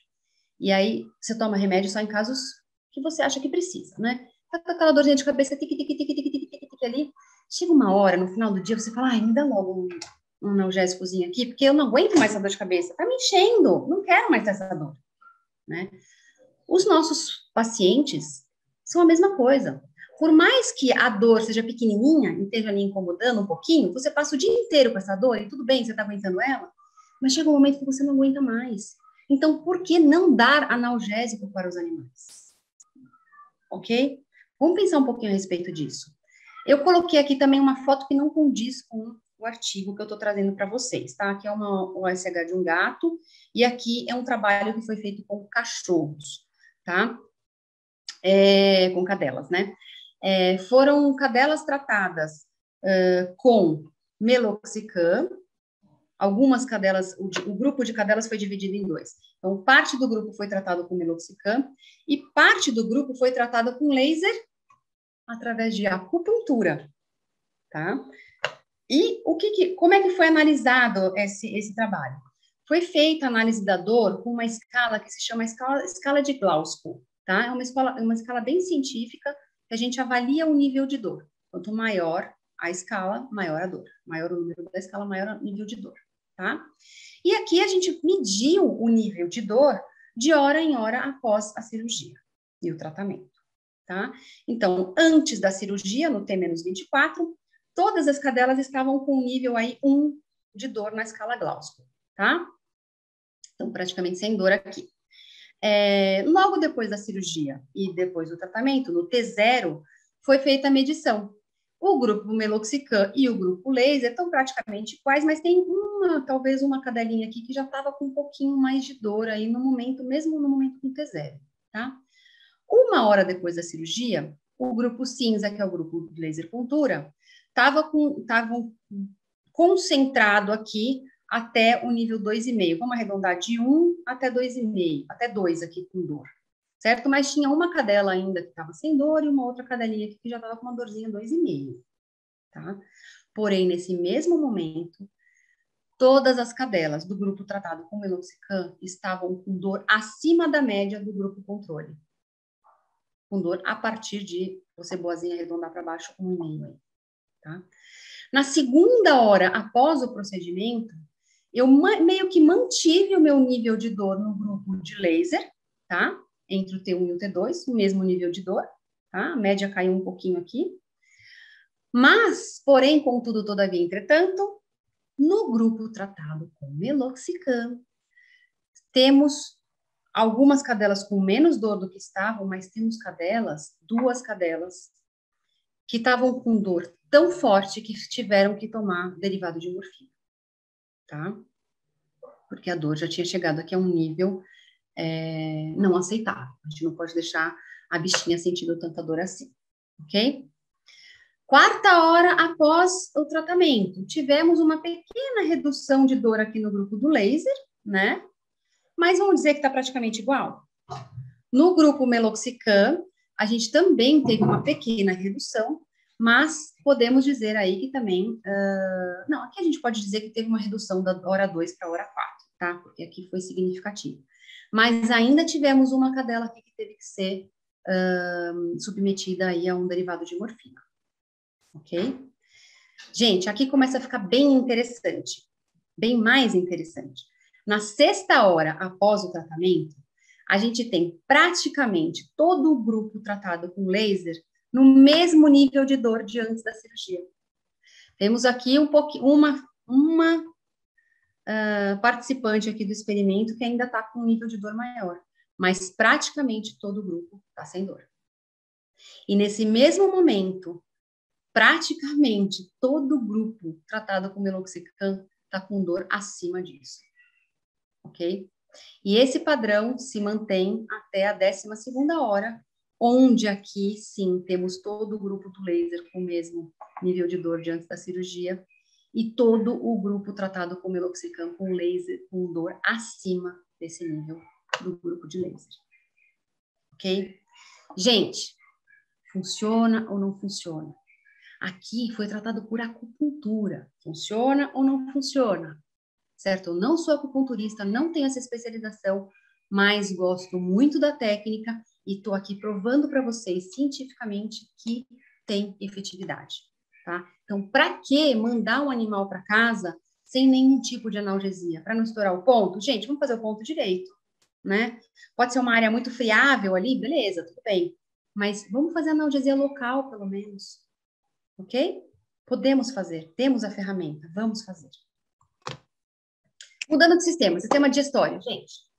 Muitos exemplos, principalmente de lesões de boca, os dentistas aí estão tratando bastante já com laser terapêutico, tá? Então, estomatite, extração dentária, periodontite, gengivite, inflamações orais em geral. Mas também temos protocolo para laser para desordens e inflamações gastrointestinais. Que lá fora a gente vê a utilização do laser intravenoso, aqui eu não vejo muito, tá? Mas o laser sistêmico também funciona. Pancreatite, gente, dor de pancreatite. Vamos fazer o laser sistêmico? Hepatite aguda ou hepatite crônica. Vamos fazer, tá? A gente tem estudos que trazem comprovação das melhoras dos níveis de ALT, AST, gama-GT e bilirrubina, tá? Então, podemos e devemos sim fazer em hepatite. Mas aqui eu queria fazer um outro parênteses para vocês. Regra do laser. Quanto antes você fizer o tratamento, melhor é o seu prognóstico. Ou seja, quanto mais agudo o processo, mais rápido vai ser o tratamento. Quanto mais crônico o processo, mais demorado o tratamento. Isso é uma regra, tá bom? Então, tenham isso em mente também. Vamos para o próximo, sistema urinário. Gente, tem ou não tem alta incidência de caso de problemas urinários na medicina veterinária? Especialmente em felinos. Temos. Então, podemos usar insuficiência renal aguda ou crônica, cistite, hiperplasia prostática, gente, coloquei porque tem protocolo, tá? Mas lembrando que na fase inflamatória, tá? Ou no pós-operatório, tá? Quando a gente tiver uma hiperplasia ali maligna, a gente não pode aplicar o laser, já expliquei por quê, porque vai estimular ainda mais a produção de células, ok? Do tumor. Nefrite e urolitíase após a remoção, tá? Gente, estou tratando uma cadela que ela teve cálculo renal há uns anos atrás e expeliu. E ficou uns 5 dias depois de expelir a pedra, ela ficou apresentando dor ao urinar, né? Então, ela fazia um pouquinho de xixi, travava, fazia outro pouquinho, travava. A proprietária observou durante uns 5 dias. Bom, agora ela foi fazer um tratamento dentário e a veterinária aproveitou para tirar um raio-x do rim, acho que foi raio-x, e tinha lá um outro cálculozinho bem pequenininho, praticamente do mesmo tamanho. Aí,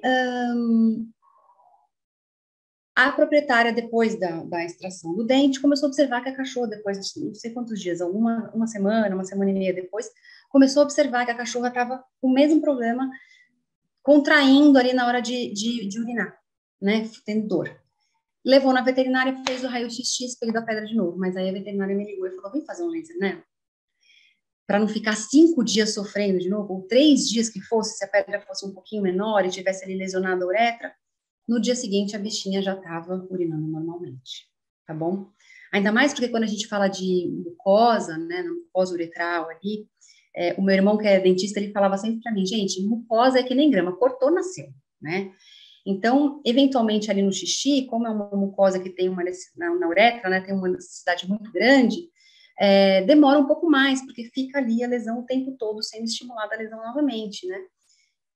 Mas nesse caso, no dia seguinte da aplicação do laser já não teve mais nada, tá? Então, muito legal. E aqui eu trouxe, então, uma foto de um gatinho sendo tratado, né? Existem esses óculos de proteção para os bichos, gente. Eu particularmente não gosto, eu acho que estressa muito os animaizinhos, alguns demoram muito para se acostumar com ele, tá? Então, a dica que eu dou para vocês é usar um feltro preto grosso. Não é TNT, gente, TNT é muito furado, né? A luz passa por ali da mesma forma. Usem um feltro preto, dobrado de preferência, sobre os olhinhos dos animais, para que eles fiquem tranquilos e a gente não tenha um manejo muito difícil ali na hora de aplicar, tá bom? E aqui uma bexiga, né, que tá com um contorno aqui completamente irregular, né, e foi diagnosticada aqui uma cistite, e depois do tratamento, a bexiga já com as bordas bastante mais homogêneas. Foram 6 sessões aqui para chegar nesse estágio, tá bom? Acupuntura, gente. Então, já trouxe aqui um caso de acupuntura para vocês, mas eu trouxe esse porque é muito legal, né? Esse animal aqui também é um caso clínico, tá? Um animal que chegou nos Estados Unidos, num hospital veterinário, que estava sendo tratado por uma dermatite há 6 meses. Tomou uma quantidade infinita de antibióticos, passou por mais de um veterinário dermatologista e ninguém conseguia resolver o problema desta lesão de pele aqui, tá? Bom, começou a fazer acupuntura, na verdade, desculpa, o diagnóstico era infecção por estáfilo resistente à metaciclina, tá? Começou a fazer o tratamento com acupuntura e apenas 10 sessões depois, a lesão estava dessa forma. Ok? Gente, é bacana ou não é? É incrível ou não é? Eu gosto muito, acho muito interessante, tá? E o melhor de tudo é que essa ferida aqui foi cicatrizada depois de 6 meses, sem nenhuma cirurgia, sem nenhum antibiótico. Apenas com laser. Ok? E, gente, a última técnica que eu trouxe, lembra que eu falei que podia ser tópico sobre lesão e as áreas suportes, por acupuntura, e a técnica ELIB, que é a aplicação sistêmica, tá? Então, na veterinária, a gente geralmente utiliza o laser na artéria radial, na artéria ilíaca, na femoral ou na braquial, tá? Então, a gente posiciona o laser, luz vermelha, sobre essas artérias, e a gente tem alguns protocolinhos bastante básicos, que estão aqui descritos no canto inferior direito da tela, 10 minutos preventivo para prevenção e para aumento de performance, né, no caso de animais atletas, 20 minutos a gente usa o ELIB para analgesia, para ação anti-inflamatória ou cicatrizante, e 25 minutinhos para outros tipos de enfermidade ou durante as cirurgias, tá? Então, temos essa opção de aplicar o ILIB, gente, é o que eu falo, na cirurgia, você já sedou o animal ali, enquanto você está fazendo a tricotomia, a higienização, botando pano de campo, já está fazendo o ILIB ali, já está correndo, por mais rápida que seja a cirurgia, vamos lá, uma orquiectomia de gato, super fácil, rapidíssima, né? Mas enquanto você está preparando o animal, já está ali utilizando o laser, né? Então, muito simples, tá? Você tem um aparelho específico para a utilização do laser sistêmico, ou se você não quiser investir nisso agora, você pode utilizar esse aparelhinho, ele vem com uma pulseirinha, você posiciona corretamente e faz a aplicação ali.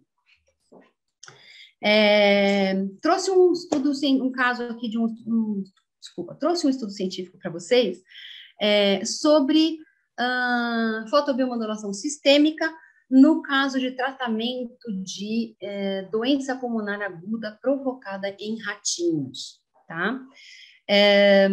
Então, uma doença pulmonar aguda foi causada, né, foi estimulada em 54 ratinhos, e os animais foram divididos em 2 grupos, grupo controle e grupo tratamento, tá? O grupo tratamento teve a aplicação de LED vermelho, tá, sistêmico, e eu coloquei entre aspas de novo o que os autores desse trabalho colocaram para a gente. Resultados promissores, né? Por quê?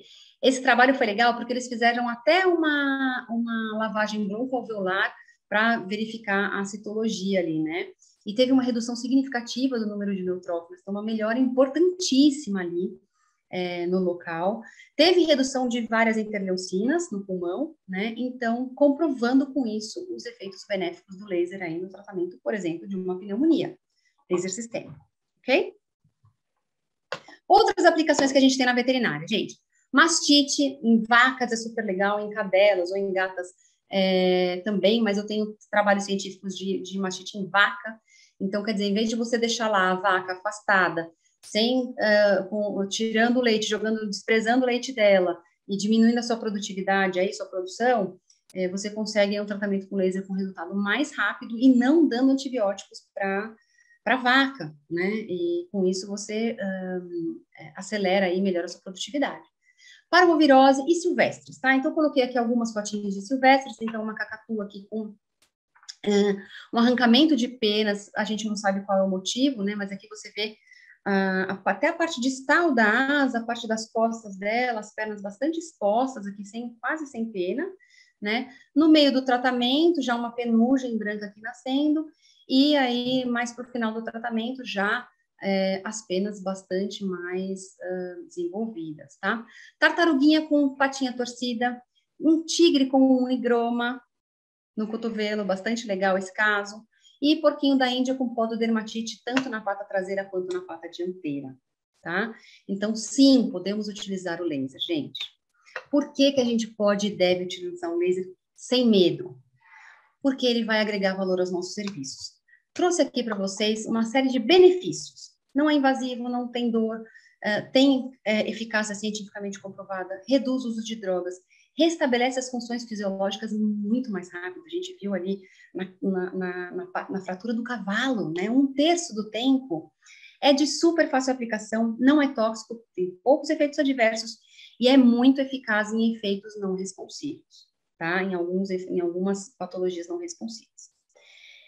E, para mim, o que eu gosto muito do laser é que é uma recomendação forte que eu faço para vocês.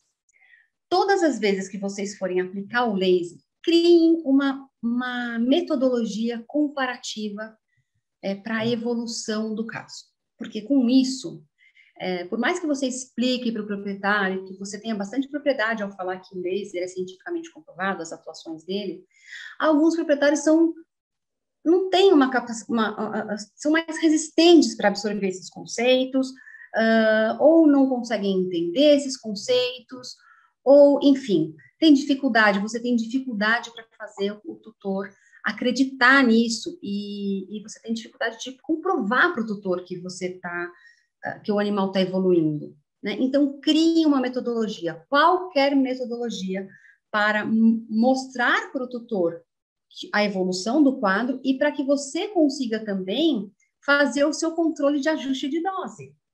Tá melhorando ou não tá melhorando? Vou aumentar ou vou diminuir?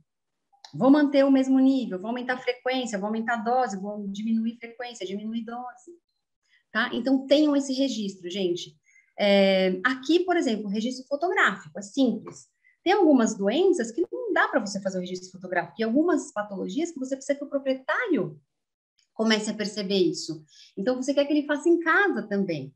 Então, por exemplo, um animalzinho, estou vendo meu sofá aqui, um animalzinho que está com problema de uma discopatia, e ele está com muita dor lombar, e ele não consegue mais subir escada, descer escada, ou descer do sofá, por exemplo, descer da cama do sofá, né? Então, você vê que o animal fica titubeando ali, ele mexe, toma coragem e pula, né? Então, você fala para o proprietário, olha, você vai voltar para casa e vai contar hoje, depois da primeira sessão de laser, ele vai contar quantos segundos ele demora para descer do sofá. A partir do momento que ele levanta, se posiciona na frente da borda do sofá, quanto tempo ele demora para descer. Conta e anota. Eu quero que você anote, porque eu preciso que você faça parte desse tratamento para a gente conseguir avaliar aqui na clínica o protocolo que a gente vai fazer a cada semana. Então, toda vez que ele estiver no sofá e for descer, e você estiver olhando, você vai contar quantos segundos, por favor, e me manda no WhatsApp. Ok? Simples. Essa é uma metodologia, gente. Né? Teve uma vez que eu falei para uma palestra eu até citei um caso de estomatite. Vamos contar quanto tempo, vamos contar em 1 minuto, cronometrar quantas lambidas o bichinho dá na água. E a gente vai contando, todo dia que o proprietário, o tutor tiver a oportunidade, ele vai mensurar aquilo ali. E a gente vai chegar na clínica e vai fazer o comparativo da melhora do animal, ok? Então, o proprietário conseguindo visualizar essa melhora é muito legal, a gente ganha créditos, ele sabe que ele está investindo num tratamento que está sendo efetivo e ele vai querer continuar investindo naquele tratamento, tá? Então, aqui eu trouxe um caso de um beagle que teve uma lesão aqui nessa região da pata, ele está apoiando a pata cranialmente para tirar a sobrecarga nesse membro, né? E logo na primeira sessão, gente, antes e depois, isso aqui é legal, antes e depois da primeira sessão, antes e depois da segunda sessão, antes e depois da terceira sessão, tá? Olha como o edema já diminuiu. Vou tirar aqui para vocês poderem comparar. Né? E olha como o animal já está apoiando a pata lateralmente a outra, já está distribuindo a carga melhor, tá? Então, é muito importante o proprietário, o tutor, visualizar isso, para ele conseguir e ter fé no tratamento e realmente investir nesse tratamento, tá? Opa, aqui o título veio errado, gente. Mas, enfim, no transoperatório, tá? Então, como eu falei para vocês, tem uma série de cirurgias aqui que a gente pode fazer durante o intraoperativo e no pós-operatório, tá bom? Então, lembrando, a partir do momento que você está ali, como nessa figura, com o órgão exposto aqui, você já consegue atuar ali, aplicar o laser para uma ação anti-inflamatória, para uma ação para tratamento de dor, né, da analgesia. Depois você termina a cirurgia e você vai fazer o laser a segunda vez em cima da incisão, tá? Então, você já manda aquele animalzinho para casa com menos dor, ok? E com o processo inflamatório sendo acelerado aí naquele momento também. Tá?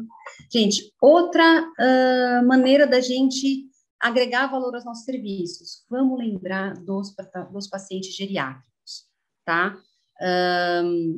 Os pacientes geriátricos, gente, eu vou falar por uma experiência não veterinária, mas humana. A minha vozinha, ela tem 97 anos, tá? De uns 5 anos para cá, as funções cognitivas dela começaram a cair um pouquinho, mas ela tá super lúcida, tá super bem. Gente, mas é impressionante como, apesar das disfunções cognitivas, a quantidade de processos pelos quais ela passa, que são complicados pela idade, né? Então, a quantidade de nível de dor que essa senhora tem. Minha avó quebrou a coluna 3 vezes, em 3 momentos diferentes, porque quebrou 3 vértebras diferentes. Sendo que em uma dessas vezes, ela quebrou a vértebra, no mesmo dia ela pegou um avião, ficou 6 horas em cima do salto alto, com a vértebra quebrada. A bichinha é forte, orgulho da minha avó, né? Mas, o que eu quero dizer com essa história é que, hoje, com 97 anos, o nível, a dor que ela sente, tem dia que ela fala, minha filha, ela me chama de filha. E eu hoje tô com dor da ponta do dedão do pé até o último fio de cabelo. Ontem eu fui levar ela no médico, ela falou, minha filha, a minha pele dói quando eu faço assim. Não tinha nada na pele dela. Estava perfeita, íntegra, fininha igual um papelzinho. A minha pele dói, minha filha. Então, a gente não consegue hoje imaginar, ou a gente não consegue estar no lugar de um animalzinho geriátrico ou de um paciente geriátrico humano. Mas a gente sabe que a gente tem uma ferramenta maravilhosa que vai melhorar, de um modo geral, todo o organismo dessa pessoa, desse animalzinho. Então, vamos explorar o laser nos animais geriátricos para trazer mais bem-estar, para trazer mais qualidade de vida para esses nossos pacientes, tá bom? E da mesma forma, a gente pode explorar isso também nos animais atletas, tá? Para aumento de performance, para tratar as lesões que a gente expõe, principalmente lesões musculares o estresse muscular que a gente causa nesses animais, né? A minha palestra foi toda voltada aí para pets, né? Exceto o caso da mastite e da fratura que eu trouxe de animais de grande porte. Mas sim, vamos aproveitar e explorar o laser. Você que é veterinário de equinos, vamos aproveitar e explorar o laser no pré-treino, no pós-treino, né? Antes das provas, podemos e devemos utilizar o laser, ok? E com isso a gente consegue gerar mais valor para os nossos serviços. E, gente, para finalizar agora, vamos falar um pouquinho dos efeitos adversos, cuidados e contraindicações do laser, tá? Como efeitos adversos, né? Obviamente, nós vamos pegar o laser e fazer um dia nosso para testar, né? A gente pode sentir um formigamento transitório, a gente pode até causar um eritemazinho leve, e pode também haver um ressecamento ali da pele, e a pele ficar um pouquinho craquelenta, ou eventualmente, até se você estiver fazendo com uma frequência muito alta, eu tive um paciente que estava fazendo na reabilitação, estava ajudando fazendo uma analgesia, e a pele ficou ressecadinha, e soltou assim aquela pelinha de quando você toma um solzinho, aquela escamadinha bem superficial. Já aconteceu comigo, já tive essa experiência, tá? E pode acontecer também uma sensação de queimadura, tá? Pode acontecer, tem animais que têm uma sensibilidade maior. E aqui que eu vou falar daquele caso da minha paciente da discopatia. Eu fui fazer no disco intervertebral dela, o protocolo é com infravermelho, né, que tem uma profundidade maior.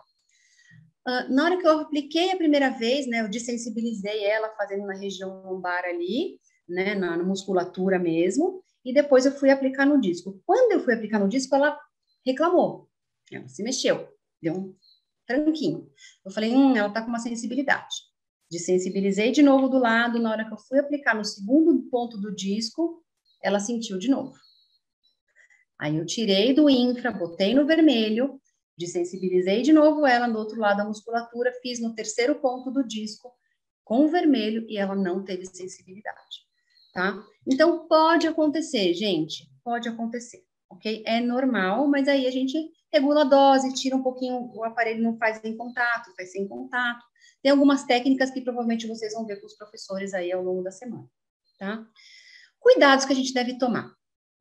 Cuidado com a dose de acordo com a cor da pele. Se a pele do animal for preta, for escura, a luz é absorvida pela superfície escura, né? Então, a gente pode ter que diminuir um pouquinho a dose aí em pelagem ou na pele escura. Temos que usar os óculos de proteção. Gente, essa questão é fundamental, tá? Para a nossa saúde, para a saúde do nosso paciente, para a saúde de quem quer que esteja na sala no momento da aplicação do laser, tá? Tem que estar de óculos. E não adianta você ter um aparelho de um fabricante e um outro aparelho de outro fabricante e usar o óculos deste aparelho neste aparelho. Muitas vezes, repito, muitas vezes pode não ter efeito, tá? Porque a densidade da luz é diferente em cada um deles e o óculos é preparado de acordo com a densidade da luz, tá? Então, por favor, utilizem o óculos certo para o equipamento certo. Se você comprar os equipamentos do mesmo fabricante, não custa perguntar se você pode sim trocar o óculos entre esses aparelhos do mesmo fabricante. Mas perguntem, por favor, antes, tá? Outra questão, cobrir os olhos do animal ou com o óculos próprio, que é super estiloso, é super legal você mostrar o óculos para os tutores, eles amam os óculos, tá? Ou com o feltro preto, como eu expliquei para vocês, desde que seja um feltro grosso. Não usar TNT, um pedaço ou uma toalha, se você for na casa do tutor, você pode pedir uma toalhinha, deixar uma toalhinha de rosto reservada para cobrir o rostinho do animal, enfim, tá? Mas cubram o olhinho dele com alguma coisa, de preferência, que não vai deixar a luz passar. Superfícies refletoras. Gente, eu estou fazendo uma parceria aqui com uma clínica bem pertinho aqui de casa, e o que eu fiz? As mesas lá são de inox, como a grande maioria das mesas dos veterinários, até por uma questão de higienização, né, e desinfecção da mesa. Algumas mesas que eu tenho visto aí também são de pedra, de mármore, polida, e já vi mesas feitas com madeira, enfim, madeira com acabamento, né? Eu não sei como é que chama o tipo de acabamento. Mas, enfim, geralmente são superfícies bastante polidas, e uma superfície polida reflete a luz bate e volta, tá? E a gente lembra que a gente falou lá nos primeiros slides que o potencial de dano à visão não é só com a luz direta, mas com a luz refletida também. Então, qual a dica que eu dou para vocês?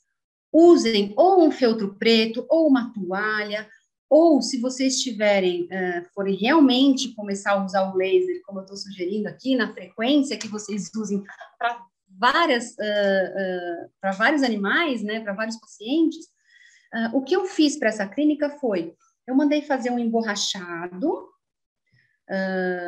de preto também, e por cima eu costurei esse feltro nessa borracha e fiz como se fosse um lençol de elástico, com elástico nas pontas. Então, eu visto a mesa com essa proteção para não ter nenhum tipo de risco de reflexão da luz, ok? Outra dica, gente, aqui no Brasil a gente não tem, ou pelo menos até onde eu sei, a gente não tem nenhuma legislação aí a respeito dos equipamentos de laser e dos usos de equipamentos de laser nos hospitais veterinários, né?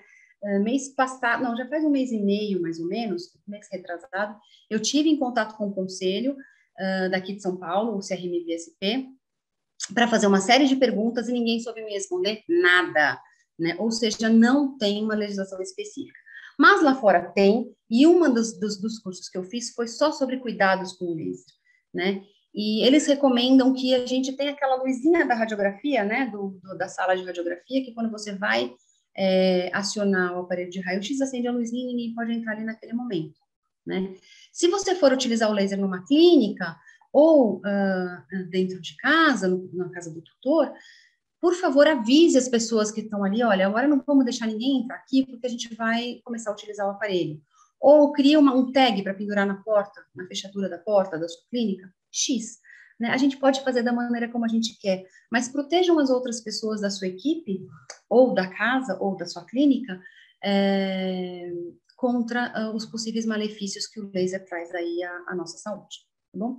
Contraindicações. Obviamente, luz infravermelha no olho de forma alguma, então qualquer lesão ocular, eu não trouxe os protocolos de olho, mas tem também qualquer lesão ocular que você vai fazer o tratamento, sempre com luz vermelha ou com outras cores, nunca com o raio infravermelho, ok? Gente, IR é infravermelho, é infrared em inglês, tá? R é só vermelho, tá bom? Aplicação na região abdominal ou dorsal de fêmeas que estejam prenhes, a gente não pode aplicar também, porque o raio, o laser pode atingir aí os fetos, tá bom? Cartilagem epifisária em filhote, gente, é só uma recomendação de cuidado, na verdade, porque eu fui buscar as contraindicações também em muitos fabricantes de lasers do exterior, né? E a questão da cartilagem epifisária, todos os que citam esse cuidado falam não temos artigos científicos ainda que comprovem que faz mal. Mas, justamente porque a gente não sabe se faz mal, vamos tomar cuidado, tá? Eu mesma também busquei, também não achei nada que comprove que traga algum tipo de problema, tá? Mas é uma recomendação, eu trouxe, copiei e colei aqui para vocês, tá? Laser sistêmico em pacientes com glaucoma ou câncer, tá? Já sabemos o porquê do câncer, né? E lembra que eu falei, quem manda nesse paciente, quem é o chefe de toda a equipe desse paciente é o oncologista. Você só vai fazer laser num paciente oncológico se o oncologista autorizar, tá? E glaucoma também não, tá? Aplicações sobre tumores já discutimos, de 4 a 6 meses após radioterapia. Gente, eu coloquei um asterisco nessa afirmação aqui, por quê? Também não se tem muitos estudos, né? Mas se recomenda aí um tempo. Porém, essa semana passada, eu estava vendo, vocês sabem que eu me interesso pela oncologia, né? Já estou aqui falando com vocês. Estava lendo um outro artigo falando que estão sendo feitos testes em pacientes oncológicos que têm indicação de radioterapia e que, se fizerem tratamento com ondas eletromagnéticas antes da rádio, estão tendo resultados melhores.